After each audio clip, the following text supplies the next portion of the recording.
Sarojit Singh, former chairman of the Environmental Commission, former members of the Press Council, Gurinder Singh Ji, Ashok Navarkar Ji, Bhatia Ji, and others of the dais, and all representatives of small and medium newspapers from all over India. Let me begin, first of all, by thanking all of you for the affection shown by you. You have come from remote corners of our country. I felt as if I have gone to Telangana or Karnataka or Maharashtra when I saw you.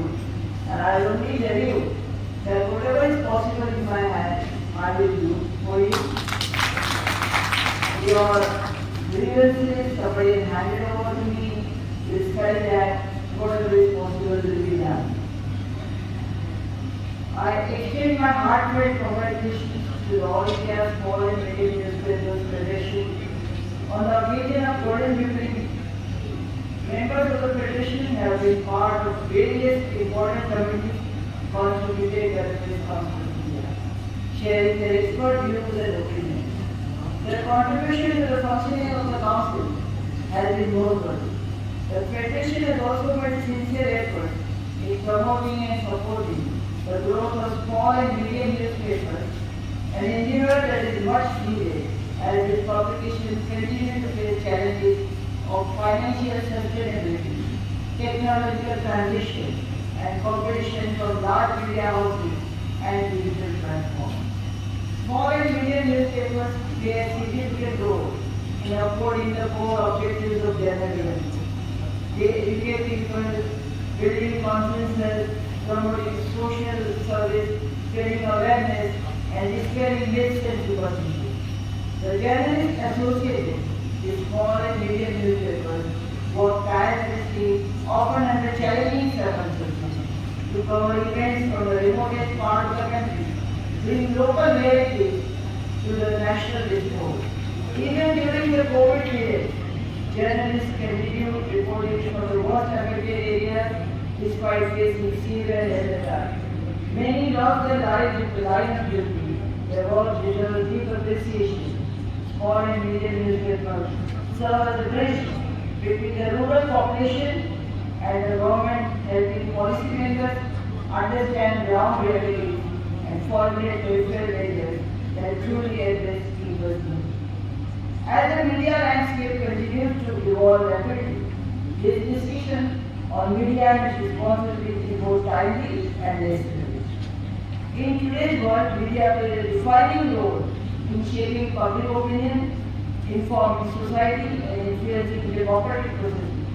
Therefore, it is the primary responsibility of the press to provide accurate, fair, and timely information while encouraging that diverse perspectives are represented.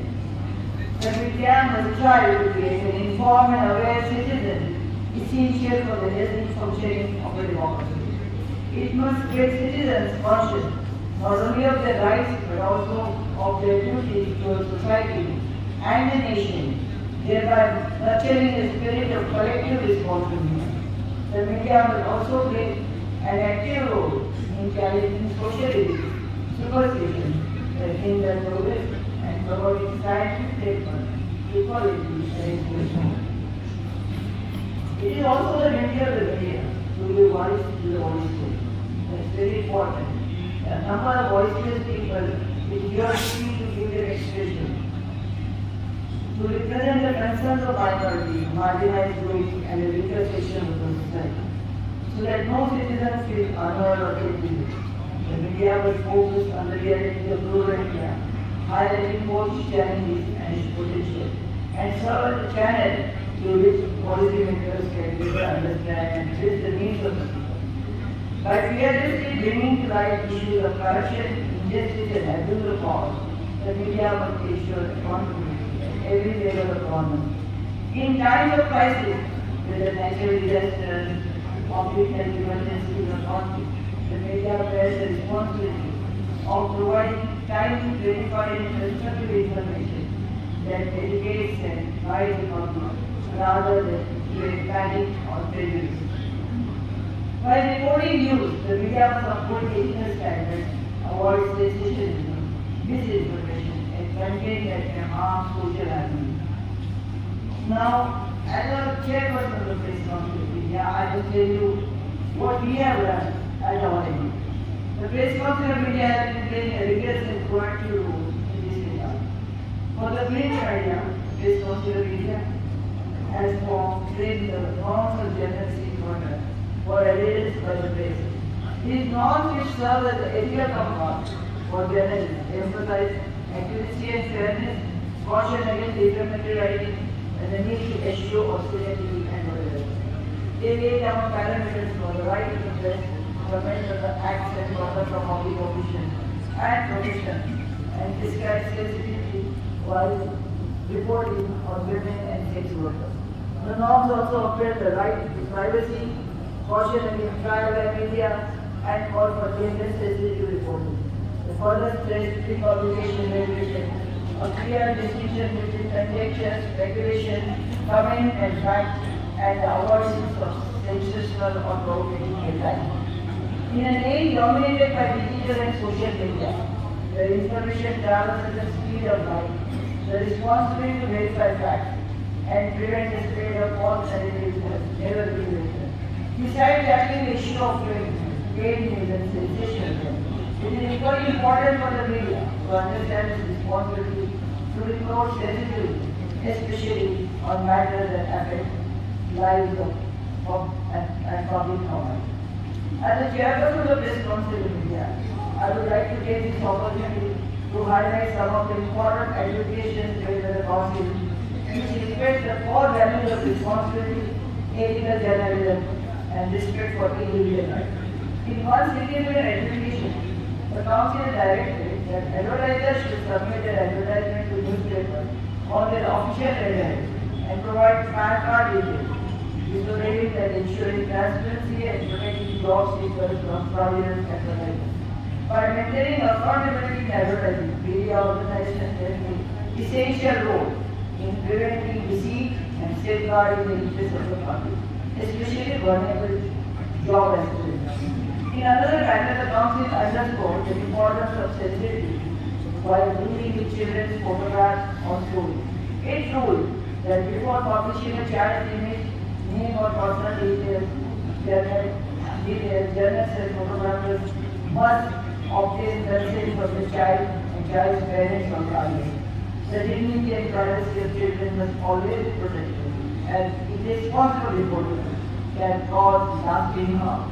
Besides these, the Council has also drafted new norms of reporting on the Indian Armed Forces and issue of communal harmony.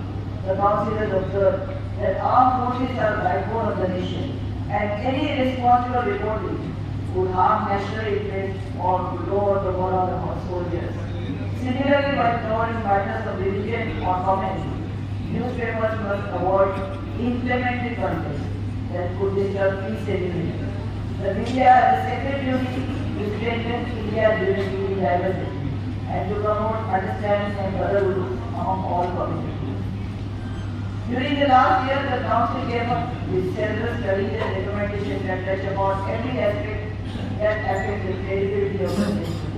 The study report on guidelines for the media, police and security forces on reporting for conflict-affected areas focuses on the safety of journalists and maintaining sensitivity and balance when reporting conflict situations.